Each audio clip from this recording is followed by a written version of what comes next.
So now we are recording. There we go. Glad that other part was recorded. So I'd like to start off with every session just introducing myself and talking about my why, because school isn't the same as what it was when we all went through school.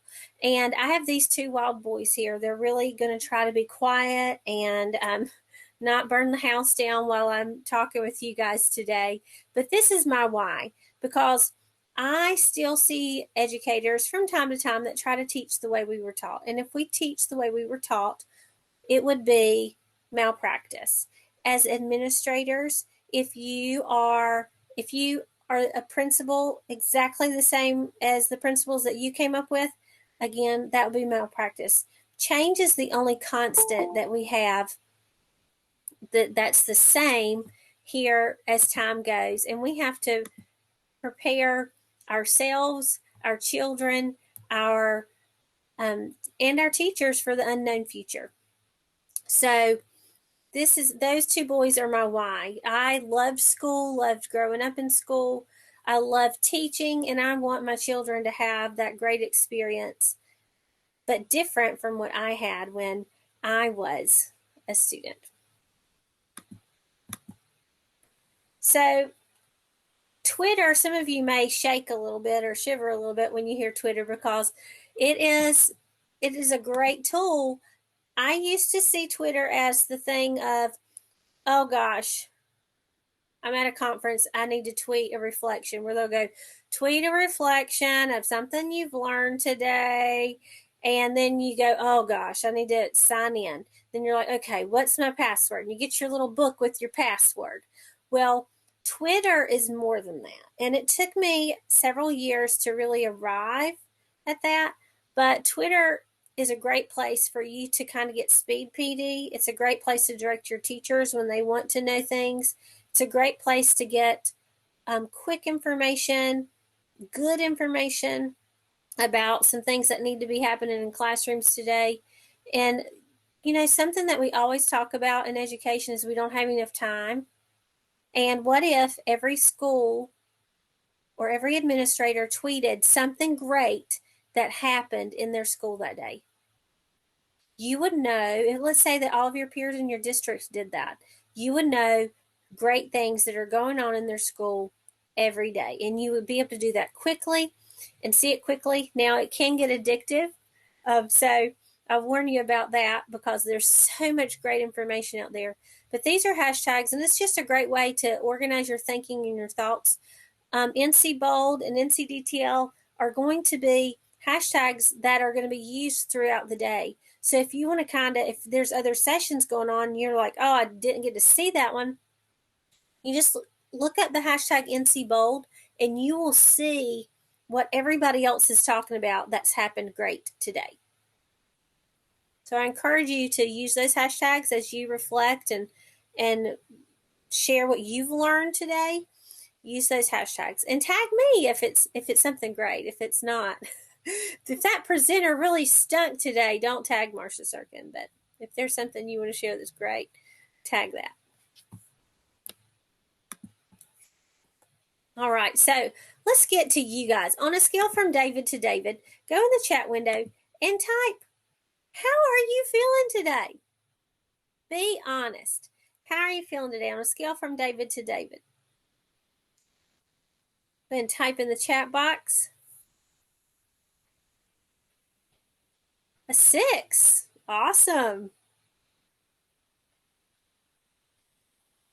Great. 7. Wow, you guys must have heard the keynote earlier today. Great. Awesome. And also, just to kind of give me an idea of who you are, if you'll put like a little greeting in the chat box of what district you are and your position, just so that we can get a little bit more about you, because we're going to be sharing information today. I am an educator of 19 years. I have been an ITF for 5 years at White Oak Elementary School in Carteret County. I'm currently in graduate school at UNCW to get my admin add-on. I don't think I have a desire to be a principal. You guys really, really work hard. And not that everybody else does it, but I just don't know if it's worth the risk. Kudos to you.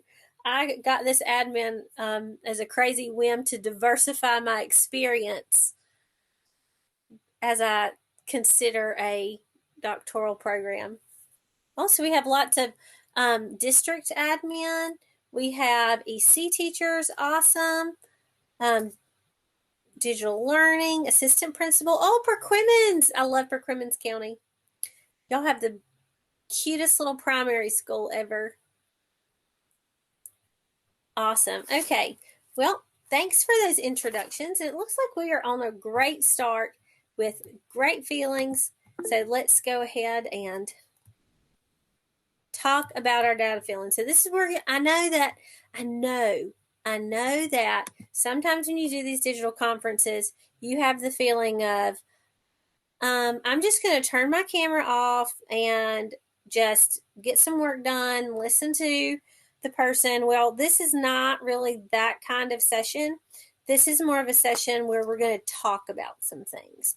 I'm going to do some talking, but I'm also going to want you to do some talking. So I'm going to put you in a chat room, and I want you to just we're just going to spend like 3 minutes just talking about your staff, whether it be district-wide, class-wide, anything. Just talk about what data, how does that make you feel before we get into the meat and potatoes. So I'm going to put you in 3 rooms. There you go.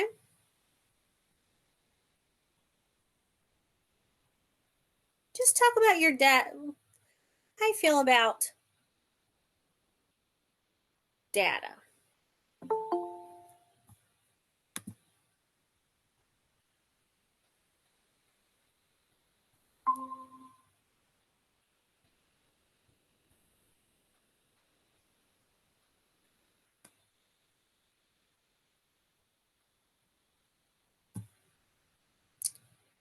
Hey, Miss Locklear, I'm going to stick you in a room.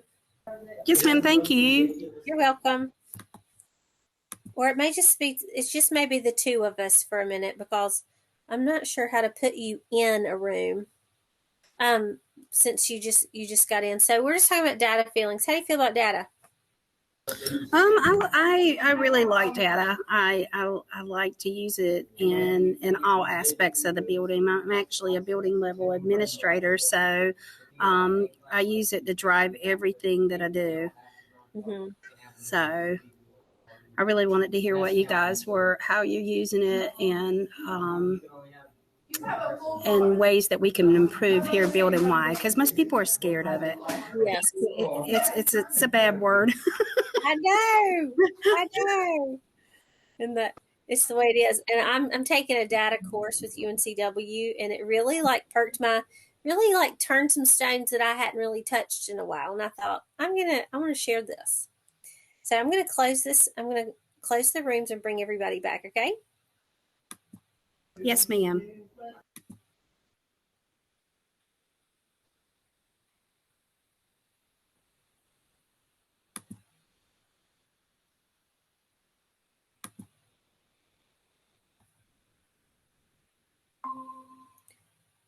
All right. Welcome back.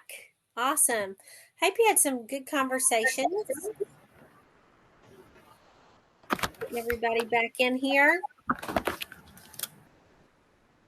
It's so funny. When I said that we were going to talk about some things, we had 6 people leave all of a sudden. We're going to talk about our feelings. Okay, so today we're going to look at data in a non-academic way, but we're going to look at your standards and teacher standards as well, to just see, like, why is data important and where is it? Like, why do we look at it? So in the North Carolina digital learning competencies, teachers are measured in leadership in digital learning, digital citizenship, digital content instruction, and data and assessment. And that's not something that people typically realize. These digital learning competencies rolled out a few years ago, but if you're like us here in Eastern North Carolina, we had Hurricane Florence, we have this pandemic, so we haven't spent a ton of time like really digging into those competencies. And data and assessment is the last one. And so it's something that I feel like administrators need a little more time with too, just seeing like, what are my teachers really expected to know and what are they expected to do with what they know? So technology is supposed to make it more accessible to help diversify and meet needs in a diverse population. And then just that good assessment. And technology has really helped us gather more information more quickly and more thoroughly. So that is really great. But it's not just academic data that we're going to be talking about today.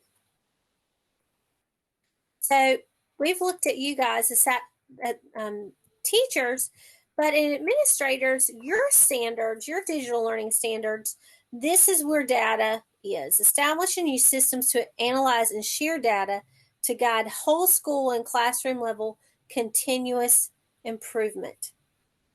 So establish and use systems to analyze and share. So you're not just feeding them the data, you're actually creating a system and being a part of a system. And I think that's something that kind of gets lost in translation sometimes, because it used to be back when we had one school improvement plan that you did every couple of years and it sat in a binder on a shelf. The data got brought up at the beginning of every school year when you would either celebrate or mourn your end of grade data, whether you exceeded expectations or met expectations or didn't quite. And then that was just kind of it until spring when everybody got worried about it. And that can't happen. It's a system. It's a living, breathing cycle. It's like a feedback cycle. Data, we expect our teachers to give feedback to students. It's not just a grade at the end of an assignment. It's a feedback cycle. And so we got to think about data as that feedback cycle for us as administrators, district leaders, and even in the classroom. Data, that's our feedback cycle for continuous improvement. So data is mentioned in the 4-letter word data in that, but where's the data in this? So look at this and turn on your mic and just speak up. Where do you see data in this content?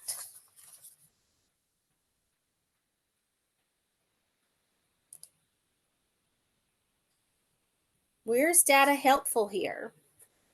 You can put it in the chat if you don't want to speak.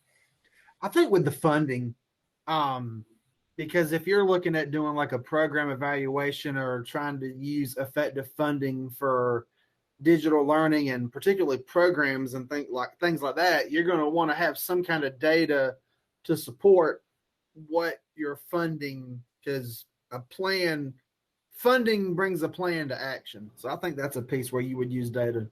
Mm-hmm. Great, Daniel. I think it also goes along with the building level capacity, what we have, how many teachers do we have, how many students do we have, what groups do they represent. In order to make an effective vision and mission statement and say where we're going to go, we have to know what the body of people are within our building. So we need to know that data. Mm-hmm.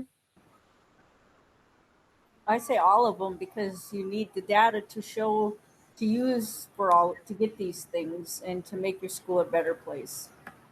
Mm-hmm. I agree.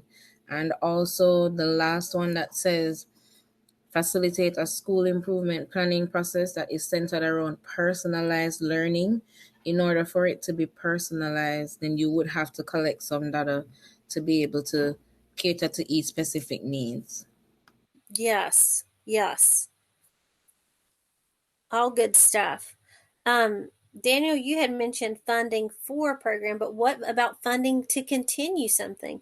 We're always on the chopping block, or when it comes to budgetary items, if we have something successful and we have the data to support it, that's something that when we are looking at funding, what do we continue? What do we say goodbye to? There's, especially in the technology world, it's a lot, it's very noisy, and teachers love, love, love the newest, latest, and greatest thing. But if you can't prove that return on investment, then it might not be so great. Might be a gimmick. Might be a good timekeeper.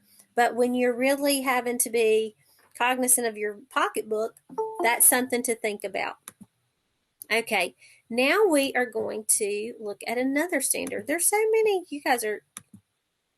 Now we're looking at human capacity. We're going to step over to human capacity. We were looking before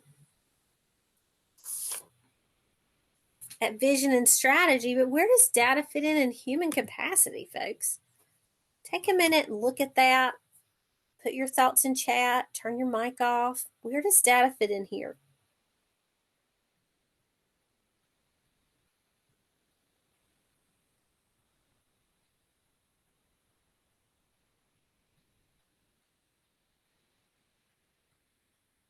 I may have given part of the answer with the last slide. Getting excited a little bit.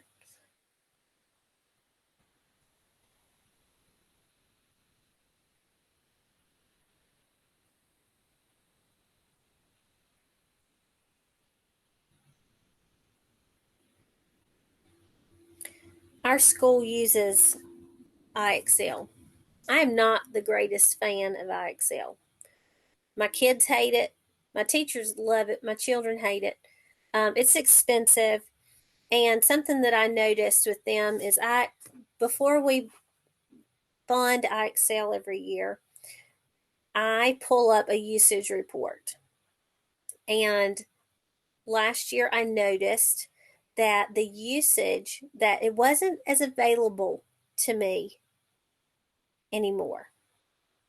They would only let me pull 3 months of usage at a time, and they wanted to hide the data.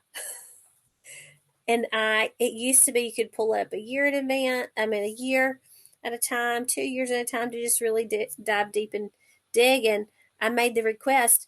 Well, I'm looking to see how many licenses we need. I'd like the usage report for the past year. And she's like, oh, well, we can't do that. We'll have to get the engineers in.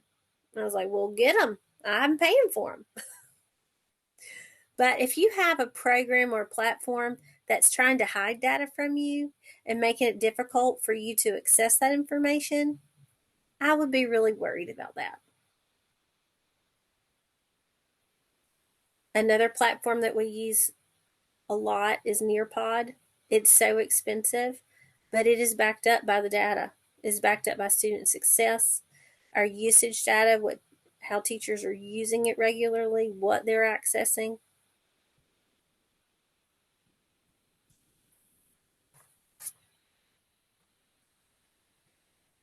Any thoughts on this one?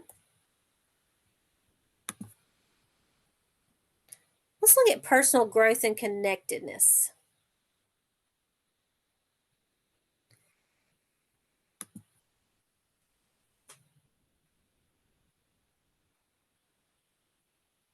How does data weave into this?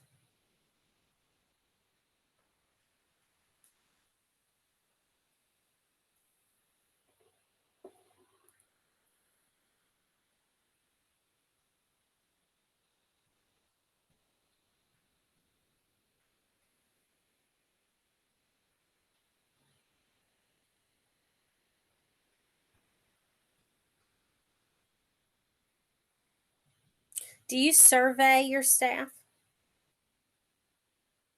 Do you ask their opinions on things? PLC meetings, yep. Google Forms. How did we ever live without Google Forms? We did Survey Monkey and we had the trial.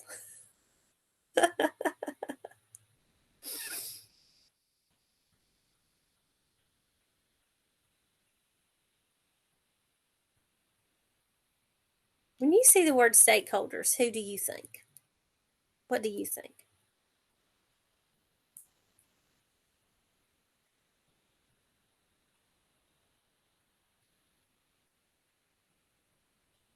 All rhetorical questions. Okay, and then for the last one, community. Where does the data fit? Where is it here?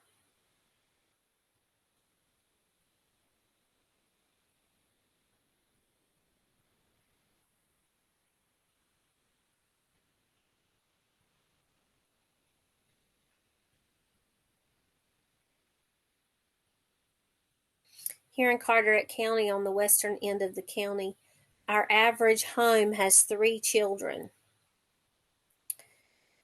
We have over 300 new homes being constructed on the western end of the county. Do you think that's important?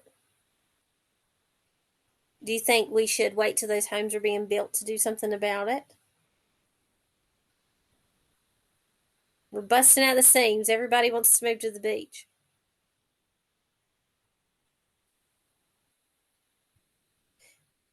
Is community input important? Is their perception important? Yes, the needs of the community and population. Amen.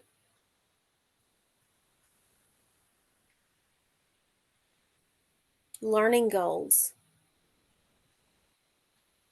This is our village.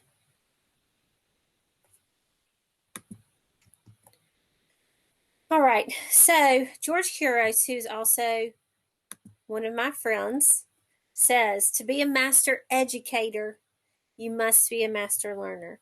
And regardless of if you are an administrator for your district or administrator for your school or a teacher or a bus driver, if you are in the school district, you are an educator. It takes all of us and more. It takes all of us. And the best administrators are not so far removed from being a teacher. William Sterrett said that the other day, and it really resonated with me. The best administrators are not so far removed from being a teacher. And the best administrators that I've ever had, they always have a book in their hand, something that they're learning about, something that they're using for improvement. And this is what I've been reading lately, data dynamics. And I thought, what in the world have I got myself into? But it's a great book. It is something that I feel like every school improvement team leader needs to have. And it has a mock school in the building, in the book, and it goes through the issues of a mock school. It's a middle school, and goes through the school improvement process, what data they collect. It gives you great templates that you can use. IndoStar is a great platform, but it can kind of be overwhelming and mundane because it's lots of links, lots of different goals. But then when it comes to the data part, it doesn't really give a lot of guidance on that. And I feel like this book right here is a great way for you and your leadership team to take a look. Every administrator should read it. Every school improvement team leader should read it. In our district, a lot of ITFs are the school improvement team chairs because they know how to work the program. Don't do that to your ITF. All right. Okay, so where does your data come from? Let's revisit. We talked about this a little bit earlier, but where does it, like when you are talking data, put this in the chat. Where does your data come from? Let's just do a data blast in the chat.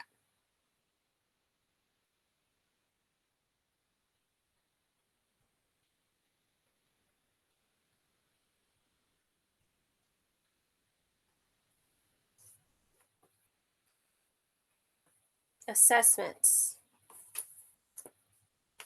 End of course.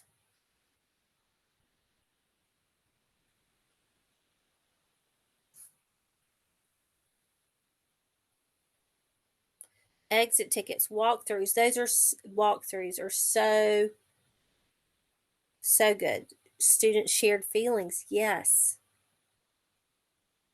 We're going to talk about that. Formative assessments. Dreambox, we just started using that. Snapshots. EVOS. I did not understand.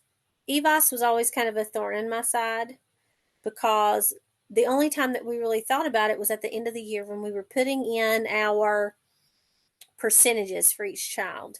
And then a couple of years ago, Allison Landry, who works for our district, came in and really explained EVOS, and we looked at the different graphs and we looked at predictors. EVOS predicts where each child will be by the end of the school year. If your staff is not using EVOS, they are missing out because it really hits, where you need to be, who you need to target. Also looks if you have like school-wide holes, population holes, really good stuff. All right. So we have, we did mention end of course tests, but high stakes decisions should not be based on one measure one year. A lot of our high stakes testing, it happens at the end of the school year. But our huge decisions shouldn't just be made just on those one decisions that are basically, when we get them, they're as a whole, they're outdated. So today we're going to do a little bit of, we're going to talk about some non-academic data and talk about what it does. So looking at formative assessments, a lot of teachers kind of forget what is formative, what is summative, what is non-formative. But think, instead of the terms, think of how are they forming their skills? How is that informing your instructional practices? How are you forming your flexible groups, reteaching, clarification, feedback cycle? How are you informing students about what they do well? So think about not just what they're called, but the everyday. And that doesn't happen just at the end of the school year. So we're going to look at some subjective, non-academic data. And we've talked about different ways that, where the data fit in when it came to human capacity and where it came into personal growth and connectedness and culture. And that's what we're going to talk about today. We're going to think about how we can use that non-academic data to make predictions about what the end of the school year is going to look like. We have conversations, 2 and 3 questions asked, like just organic conversations. And this is one of my favorite movies here. And how the power of a conversation of, I don't like to be called Big Mike. How did that help transform his trajectory? How did those valuable times together really add value to his day in school, to his career?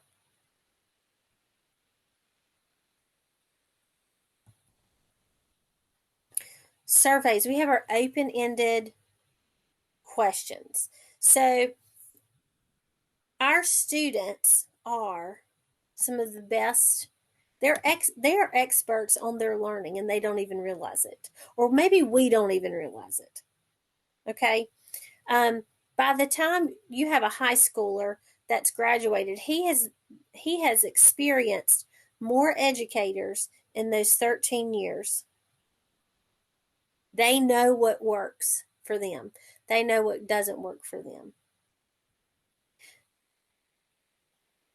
When you are in class and really learning what is happening, what does that look like? That is a valuable conversation that you can have. It can be a conversation, it can be a form. Taking that time as an administrator or a teacher to like help them dig deep and to recognize what works for them. What is one thing that will really help you learn? It might be breakfast. It could be, I wish you would talk slower. Or I get distracted by the person beside me. And you would be surprised the answers that come from your students. What is one thing that teachers should know about you? So often we leave our kids out of the data question. It's something that is done to them and not something that they're part of. Flip it to the teachers. When your students are really learning what is happening, when you are having trouble, what's going on? What is one thing that could really help you teach better? If you could change one thing about our school, what would it be? What is one thing that I, as an administrator, should know about you?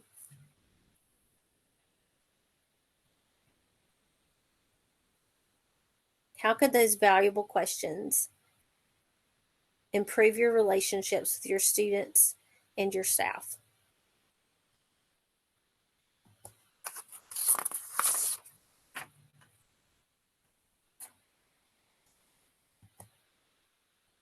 Let's take a look here.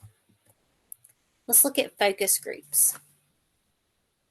How many of you have used focus groups in your building or your district? Let's talk about that. Tell us about your experiences.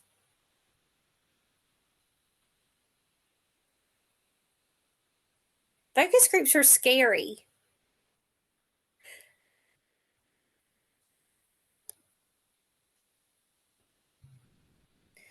Something that I see with focus groups is that you have to be intentional about getting an equitable amount of people in your focus group. You don't want all your PTO moms in your focus group.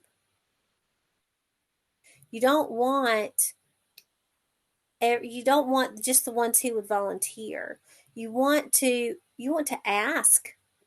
You want parents that you don't see to be in your focus group. And you might have to consider when you have focus group meetings. Do you have them in the morning when others are working? Do you have them at night?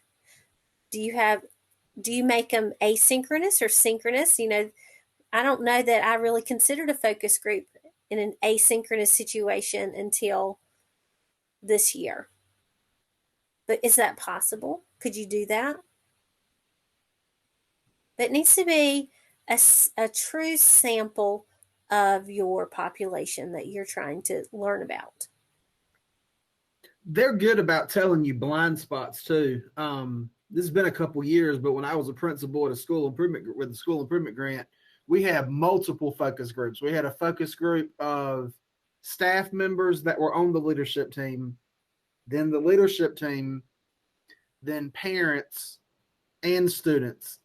And I wasn't actually in there for those because the point was for the team to gather all that and then kind of combine that information, and it kind of showed us, some strengths and some blind spots. So it can be some very insightful qualitative information if you can humble yourself to understand some things they're going to tell you might not be things that you thought of that you need to work on. Mm-hmm. I like that, blind spots. It's so easy for us to get wrapped up in our day and just see what we see. It's so easy.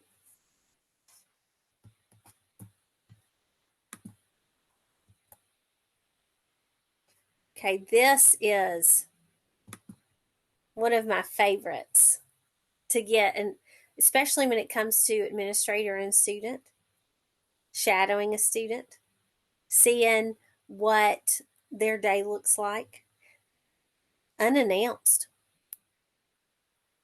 Pick a kid, hang out with them for the day. See what they go through. See what the lunch line is like. Do you have enough to do on the playground when you go to recess? Kids are the most honest people on the planet. They will tell you. They will. Also, shadow a teacher. One of the I don't know if you guys have seen. There's the pineapple charts where, let's say that a teacher is seeing something or trying something new, or they're really good at doing something that you've observed in your walkthroughs, and you want other teachers to see it. A lot of times administrators are like, I don't have coverage. I don't have the money to provide them substitutes to go and look at other classrooms, but some of your greatest experts are people in your building. So send those teachers to go and view another teacher, and you go in their classroom and cover their class. You're very capable. You guys are educational experts, and I don't know about you, but now that I've been out of the classroom for a while, I go around and think, man, I would really like to teach that again. Now that I've seen this teacher do it or seen this done, I wouldn't mind teaching that again. And think of the relationship that you could strengthen with your teachers if you say, I saw that you were interested in this. If you want to go and observe that for an hour, I don't mind teaching your lesson if you just, give me what you're working on. Don't give me a movie. Don't give them a packet. Give me something to teach. Give me somebody to work with. All of these non-academic pieces are ways for you to gather data, but also strengthen relationships, which is the basis for everything good. Good, strong relationships. Okay, so the smartest person in the room is the room. It's not, there's the smartest teacher that you have. It's not, here's the smartest, you're my favorite, or you're in the session and you're like, wow, this chick doesn't know what she's talking about. I'm smarter. It's not about that. It's a collective. We are a collective. And so on Twitter, I have pulled a few people that I felt like as administrators, these are good gauges on what is good in education, what needs to change in education. Just great leaders, and some of them are North Carolina leaders. We've got Hamish Brewer. Are you guys familiar with Hamish? He's awesome. He likes to turn the tables sometimes. Pinto Beans is a she's probably 7th year teacher now. She is a kindergarten teacher, and a lot of times we think of technology and kindergartners and we think there's no way, there's no place for it, but she spoke at the National ISTE conference a few years ago, was the keynote speaker at 3 years of teaching. And so our young folks that are just coming up, they have a lot to teach us as veterans. Jimmy Casas, he's just got such a great perspective on culture of schools and cultures of buildings. And he's got a great book called Culturize, and it has some data pieces in there of like how to use data to collect, to, work on the culture of your school, some things to try out. Anna Brooks is amazing. She just moved to, I believe, Davie County. She was in Carteret County. Dr. Anna Brooks. She is the greatest when it comes to data, and really curating what her teachers are using as teaching materials and collecting data and deciding whether to keep it and move forward. She did a lot of test piloting for our county with her school, and she's picked some really good stuff. So, and she's always tweeting great things that are happening in her building. Dee Lanier is a champion in Charlotte, North Carolina. He really sheds the equity light and how we can just really be aware of our language that we're using, the culture that we're having in our buildings and schools. What can we do to make everyone feel a part and at the table? Really great. Marlo, do you guys know Marlo? He's awesome. Marlo, if you want to get a pulse on the state of things in North Carolina, he has a podcast called North Carolina Teachers at Home. It's a video podcast, and he's always inviting people from different districts, and they're always talking about good things that are going on in their district and how they're using data in a good way. Carrie Robledo, she's just one of those stellar teachers that I think everybody needs to see, so I have her on there. Sean McGallard, he is in Moore County and was Principal of the Year a few years ago. Derek McCoy, Danielle, great writers and authors, and has written some really great books about administration over the past couple of years.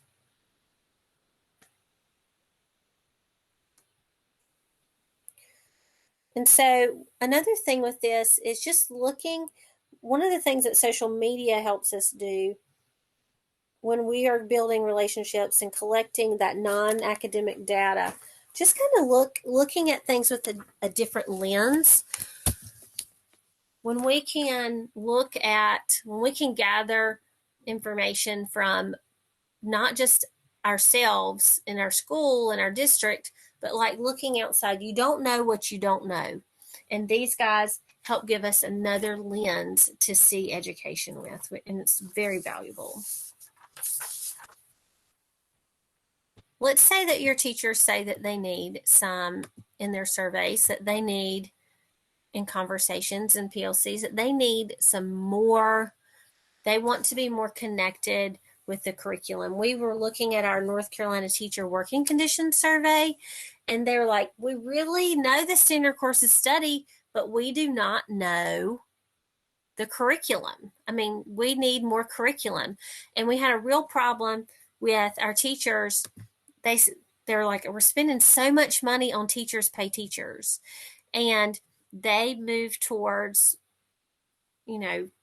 sharing the teachers pay teachers with each other, which is fine as long as you have the copyright. So we shared with our teachers after some great PLC time, Go Open North Carolina. Who's in here is familiar with Go Open North Carolina? Just give me a thumbs up, raise your hand. Okay, so Go Open is something that you access through Rapid Identity. When you go into Rapid Identity, Go Open is right there. And I could go with you through there. But I'd have to put in all of my codes and things, so we're not going to do that today. But that's something that surfaced that we had no idea. Our teachers had tons of programs to a fault, almost too many. Okay. But they're like, we're just having a hard time. We're spending too much money on teachers pay teachers. Which is not my favorite thing, by the way. Sometimes it looks cute, but it's garbage. But Go Open North Carolina is an open educational resource that you go to through Rapid Identity. This is another one of those things that I feel like Hurricane Florence and COVID kind of diluted, because we just haven't had the time to work with our staff on these things. But it gives them an opportunity to collaborate with other teachers all over North Carolina and get resources for teaching. Also, as building administrators and district administrators, if you lead a great PD, put it in Go Open. Someone else may want it. Someone else may want to use it. And one of the great things about Go Open is it keeps all the permissions for you. So if it's something that you want to use and change just a little bit, you can click remix and it will let you remix what they've already put in, but it also gives them the credit for what you continue to use, which is really neat. So there's no question of who did what, what it belongs to, and you're covered with your copyright, which now that we have advanced so much farther in technology in North Carolina, something that we really need to consider and think about is, giving that credit where it's due. But this is something that really surfaced after one of our PLC sessions, was they just didn't have enough.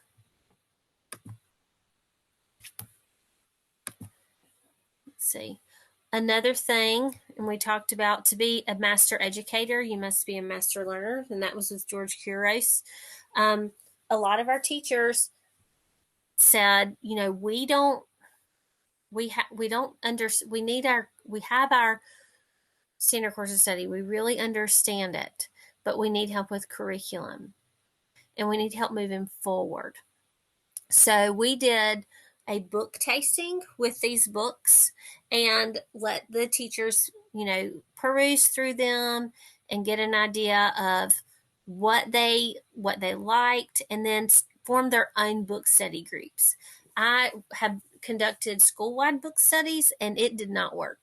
Okay, you can't give everybody a book and say you must read this and you must like it and you must talk about it, and it just doesn't work that way. It's just not very organic. But anytime, even in the classroom, anytime you give them an element of choice, they're more likely to buy in. I cannot speak highly enough about the distance learning playbook with Fisher, Fry, and Hattie.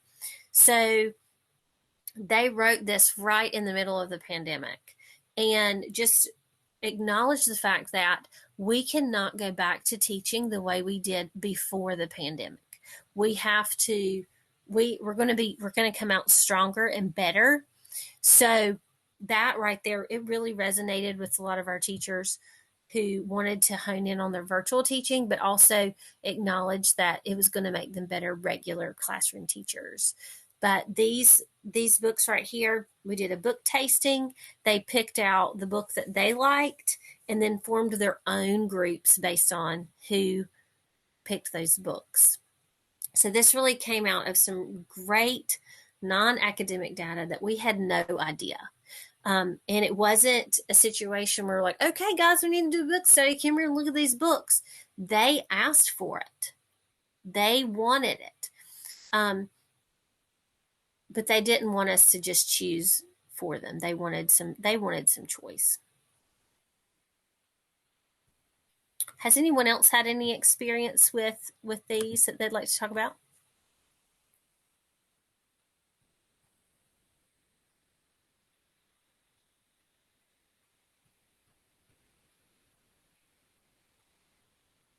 Okay, so that little portion right there is just about non-academic data. I wanted to talk a little bit more about the academic data and what could you do with it at the beginning of your school year to really hone in on how to find trends, use your school improvement team to help set your goals. And really, all of your school improvement team goals need to be based on data. Can't be based on a feeling or a hunch, but it really needs to be based on data. So I'm going to pull up this needs assessment. And this needs assessment is a longitudinal analysis over, depending on the data, it was over 7 years, depending on the access. So let's see, let me switch screens. I'm going to go over here. We're going to look at this needs assessment. So and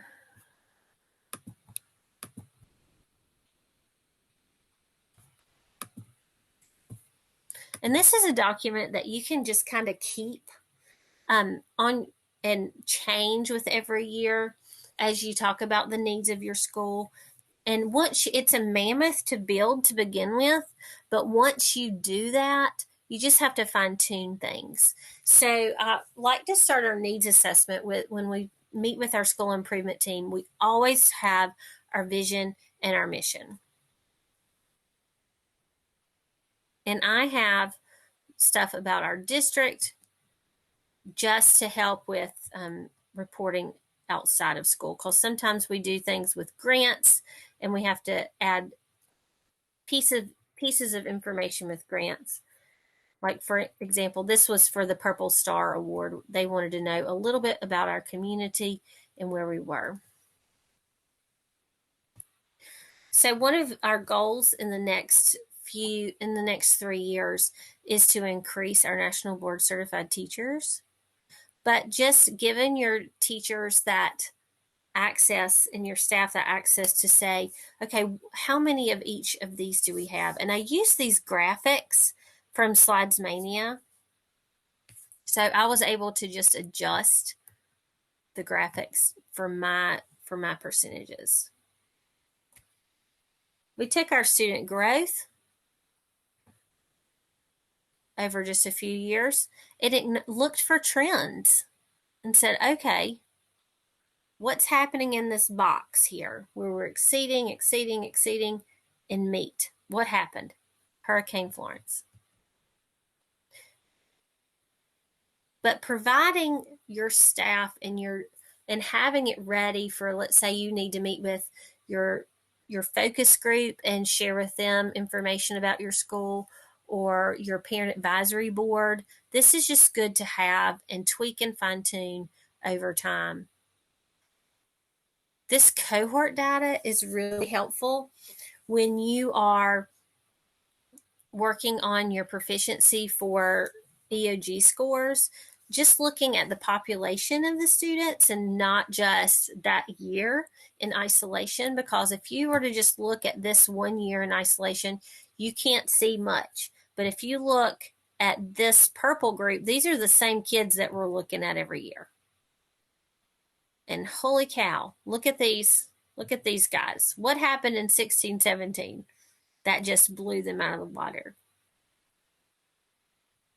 And these are simple Excel spreadsheets that you can just, as an administrator, just add to. And your district may have someone that does this for you too. Looking at proficiency. Just keeping a table.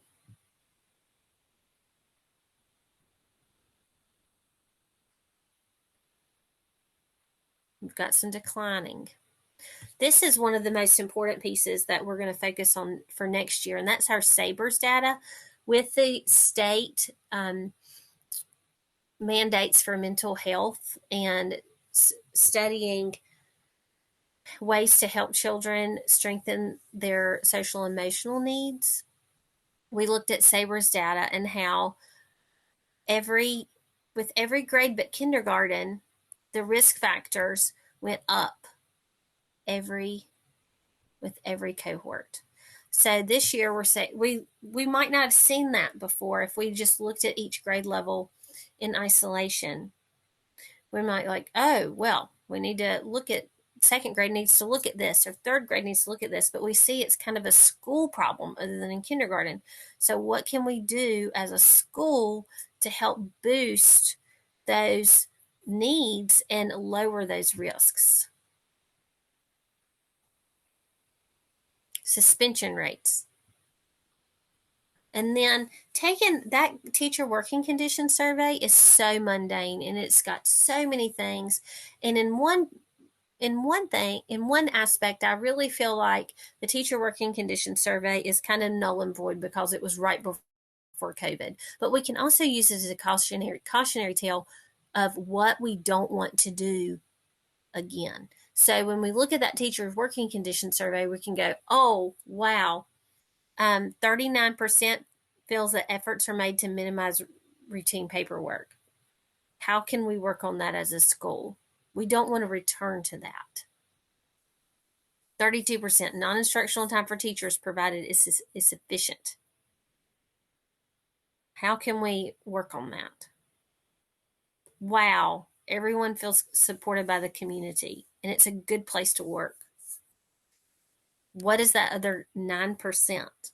So picking out like some great things, like in this graphic, and some things that we really need to work on. Instead of going through, no one likes to sit through a staff meeting and go through every single element of the teacher working condition survey. it hurts everybody's feelings and nobody wants to see it. But if you can pick out some key pieces that have a little bit of good and some things that we can work on, it's a lot less mundane.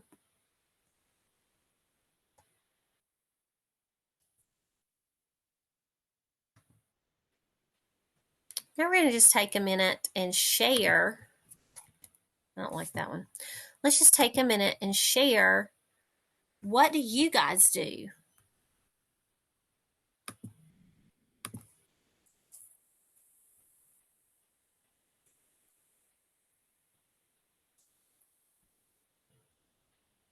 I'm going to break you up into small groups again, and you're just going to talk about some aha moments, some things that you would like to maybe implement, some things that you're trying out. Just take some time to bounce ideas off of one another. And we're going to do, let's see, a couple of rooms. Okay. All right, here we go.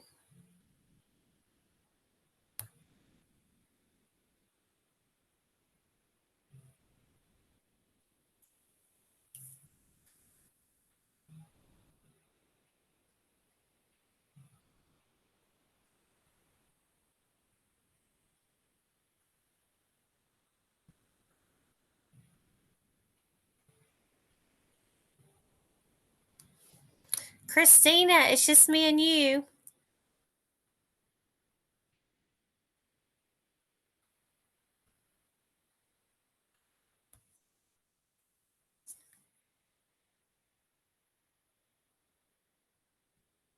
But your dot is yellow, so it tells me that you're probably on a call.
All right. So, turn my camera back on. All right. So when we're talking about data and we're looking at the non-academic data and the academic data, it's good to keep that portfolio together that has a little bit of everything. Just kind of like when you were decorating your house, you kind of get an idea or a Pinterest board of exactly what you're thinking about and looking at and measurements. This is kind of like this. This is your Pinterest board of this is what our needs are. This is where we are. And when someone says, "How can I help you?" or "I've got funding for this, is this helpful?" You can look through that data portfolio to help guide you and substantiate what you're asking for. Also, share that information with your teachers as they write grants, because when you're writing grants, you always get more points when you can include data in your grants. So when you're assessing your data as your school improvement team, think about what patterns do you see? Who are the patterns? I thought I turned my camera. Who are the students predominantly representing? Okay. Whose are those patterns more evident in your population? Okay. Where do incidents more frequently take place? Why do we think the patterns have emerged? Why does the data look like this? The who, the when, and the where. And I encourage you, when you're working with your building, don't let it turn into a gripe session. Let it be an opportunity to really use their time wisely and work together and build relationships and make your school a better place. We're going to take time now to work on getting your credit and getting your QR codes scanned, and I'm going to give you some time to do the feedback piece, because that is very important to me. This is the first time I've done this particular presentation, but I'm going to share my tab with you. Let's see. I'm going to give you a QR code. If you have any questions or aha moments or things that you'd like to discuss further about any of this or anything, this is my email, marsha.sirkin@carter@k12.org. Can't wait to see what your tweets are. But here, let's see. You're out of present mode for that one. Move this over. And so here is your QR code. So you may scan that to get your credit.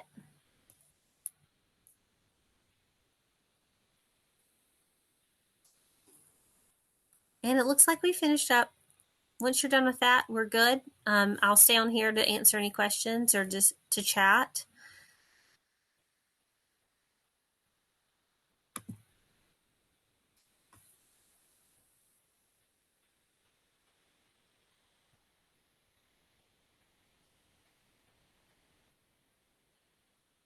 Again, you have to have that Performance Matters app. Thank you, Miss Ellington.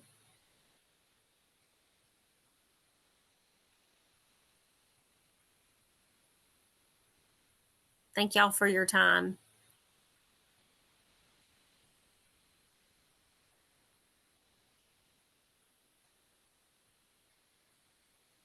Thank you. I appreciate your feedback.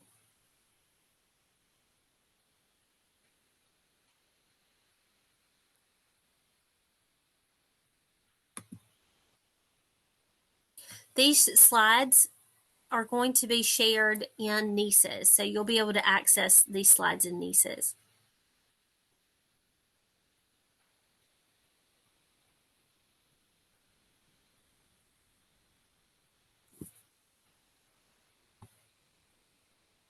I'm going to stop the recording.